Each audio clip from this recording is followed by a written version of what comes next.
Assalamualaikum warahmatullahi wabarakatuh. Perkenalkan, nama saya Kak Sony, perwakilan dari Korwil Campidik Sokaraja.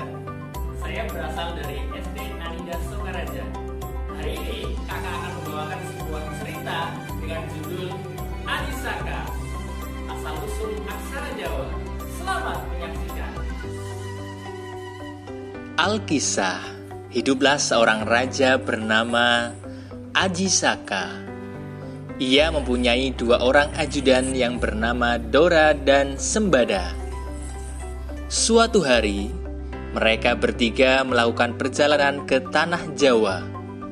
Suatu perjalanan yang sangat jauh dan melelahkan.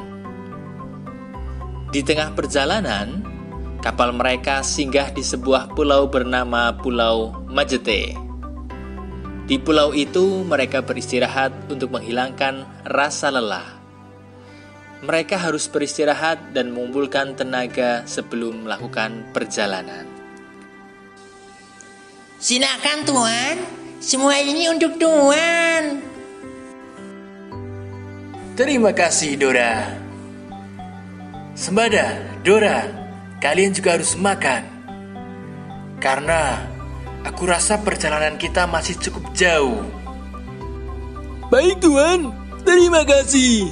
Sebelum melanjutkan perjalanan, Adisaka berpesan kepada Sembada. Sembada, nampaknya pulau ini sangat indah dan belum berpenghuni. Aku ingin kau tinggal di pulau ini, Sembada. Baiklah Tuan, saya akan tinggal di pulau ini. Namun, untuk apa saya tinggal di pulau ini, Tuan? Aku ingin kau untuk menyimpan benda pusakaku. Ini benda yang sangat penting buatku. Jagalah keris pusakaku ini, Sembada. Jangan pernah memberikan keris ini kepada orang lain, kecuali aku sendiri yang akan mengambilnya di sini, Sembada. Baiklah Tuan, akan kuturuti semua amanahmu. Saya berjanji Tuan. Maka Adisaka melanjutkan perjalanan ke Pulau Jawa bersama dengan Dora. Sementara itu, Sembada tinggal di pulau itu sendirian. Selalu akan aku jaga pusakamu ini, Tuan Adisaka. Semoga kau selalu diberikan keselamatan selama di perjalanan, Tuan. Amin. Berhari-hari mereka mengarungi lautan. Akhirnya, mereka pun tiba di Medang Kamulan, sebuah daerah di Pulau Jawa. Adisaka yang murah senyum, gemar menolong, mendapatkan sambutan yang baik oleh warga sekitar. Selama di Medang Kamulan, ia tinggal di rumah Nyai Rondo Sangkeran, yang telah ia anggap ibunya sendiri. Nyai Rondo pun sangat menyayanginya.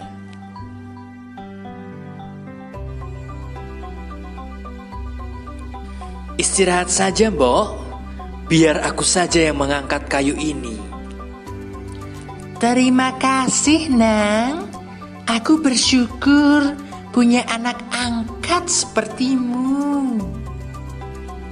Suatu hari, Nyai Rondo terlihat murung. Sepertinya ia sedang memikirkan sesuatu. Ada apa gerangan, Mbok? Kenapa hari ini engkau terlihat murung? Tidak, Nang. Hanya saja terpikir olehku kekejaman raja kita, Prabu Dewata Jengkar. Tindakannya yang keji membuat takut warga di sini. Sudah banyak yang menjadi korbannya. Jangan khawatir, Mbok.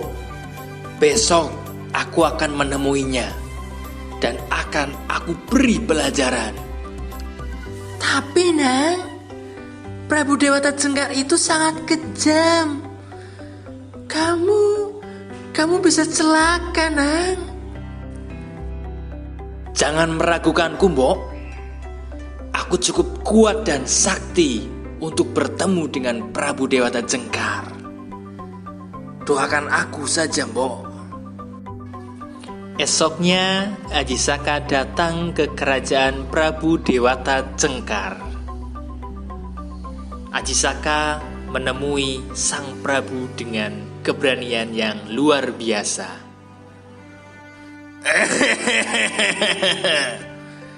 Apa maumu?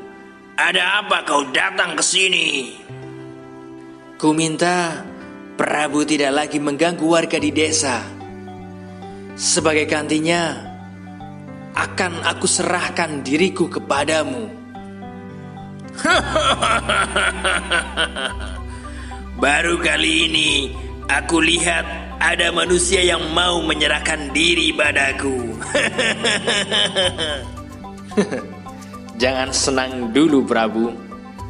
Aku punya satu syarat, yaitu aku minta tanah sepanjang kain yang aku bawa, serta yang mengukurnya harus Anda sendiri. Hanya itu saja syarat yang kau berikan padaku? Baiklah, aku terima. Prabu Dewata Jengkar lalu memulai membentangkan kain yang dibawa oleh Ajisaka.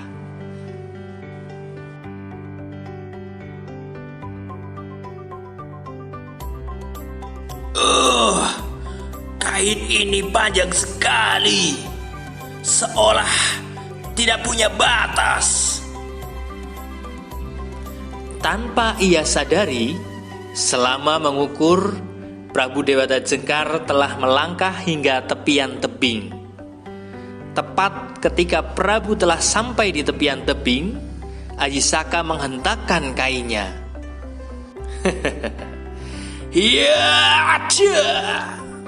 Hentakan kain Ajisaka sangat begitu kuat, hingga Prabu Dewata Jengkar pun terpelanting. Oh, bagaimana ini bisa terjadi? Awas kau Ajisaka! Prabu Dewata Jengkar pun akhirnya jatuh ke laut di bawahnya. Hilangnya sang Prabu membuat rakyat pun senang. Mereka pun semangat mengangkat Ajisaka menjadi raja di Medang Kamulan. Suatu hari, Ajisaka teringat akan ajudannya, Sembada. Ia pun menyuruh Dora untuk menjemput ajudan setianya itu. Dora, jemputlah Sembada. Ajaklah ia kemari. Dan sampaikan pesanku untuk membawa serta pusakaku, Dora. Baik, Tuan. Ia pasti sangat gembira. Saya berangkat dulu, Tuan. Ya, pastikan kau pulang bersama Sembada, Dora. Hati-hati di jalan. Dora pun segera berlayar ke Pulau Majete untuk menjemput Sembada. Ia pun akhirnya sampai di Pulau Majete. Wah, siapakah itu gerangan? Kak Sembada. Kakak, Kak Sembada. Oh, wah, Dora rupanya. Sini, Dora. Kak Sembada, aku kesini atas perintah Tuan Ajisaka untuk menjemput Kak Sembada dan juga keris pusaka milik Tuan Ajisaka. Maaf, Dora. Aku harus menolak ajakanmu. Tuan Ajisaka dulu bilang bahwa ia sendiri yang akan mengambil keris pusakanya. Tapi Kak Sembada, aku datang ke sini atas perintah Tuan Ajisaka. Aku juga diperintahkan Tuan Ajisaka untuk menjaga kerisnya. Hingga ia sendiri yang datang untuk mengambilnya, Dora. Kak Sembada, kau harus ikut pulang bersamaku. Dora, aku akan menaati perintah rajaku, Tuan Ajisaka. Mereka berdua terus berdebat. Mereka adalah abdi yang sangat setia dan patuh kepada perintah rajanya. Masing-masing mempunyai tugas yang harus dipatuhi. Hingga akhirnya pertarungan kedua pendekar itu tak terhindarkan. Mereka berdua sama-sama kuat. Hingga akhirnya mereka berdua pun gugur. Sementara itu di Medang Kamulan, Ajisaka mulai khawatir dengan keduanya. Mengapa mereka lama sekali? Jangan-jangan terjadi sesuatu di antara mereka. Karena kedua ajudannya tak kunjung pulang, Ajisaka sendiri yang menjemput mereka berdua ke Pulau Majete. Betapa terkejutnya Ajisaka begitu mengetahui kedua ajudannya yang setia telah tewas.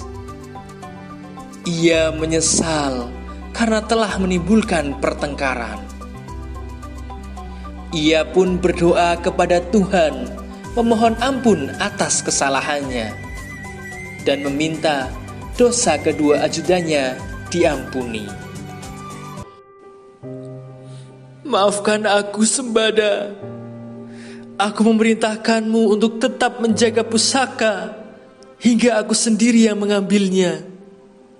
Seharusnya aku tidak menyuruh Dora untuk menjemputmu, karena kau pasti tidak mau pergi hingga aku sendiri yang menjemputnya. Kau begitu patuh dan setia. Dora pun sama. Ia tidak akan pulang tanpa dirimu. Ia pun begitu patuh kepadaku. Maafkan aku, Sembada. Maafkan aku, Dora. Semoga dosa-dosa kalian diampuni Yang Maha Kuasa. Dan semoga kau mendapatkan tempat yang layak di sisinya. Amin. Demi mengenang kedua ajudannya itu, Ajisaka pun membuat sebuah puisi dengan detakan janah yang berisi Hono Coroko, yang berarti ada utusan, Doto Sowolo, yang berarti saling bertarung, Podo Joyonyo, yang berarti sama kuatnya, Mogo Botongo, yang berarti berakhir dengan kematian. Puisi itu ditulis dengan huruf yang aneh, hingga akhirnya huruf itu dikenal dengan aksara Jawa atau huruf Jawa. Menurut cerita, inilah asal-usul aksara Jawa yang kita kenal sampai saat ini. Pesan moral dari cerita ini adalah seorang pemimpin harus selalu ingat pada janji dan perintah yang pernah ia katakan. Jika tidak, maka ia akan membuat rakyatnya menjadi korban. Demikian tadi sebuah kisah tentang Ajisaka, asal-usul aksara Jawa. Semoga adik-adik semuanya bisa memahaminya. Dan semoga cerita yang kakak sampaikan hari ini bermanfaat buat kita semuanya. Terima kasih. Kurang dan lebihnya mohon maaf yang sebesar-besarnya. Saya Kak Sony dari SD Islam Terpadu Anida Sokaraja, perwakilan Perwilcam Didik Sokaraja, mengucapkan wassalamualaikum warahmatullahi wabarakatuh.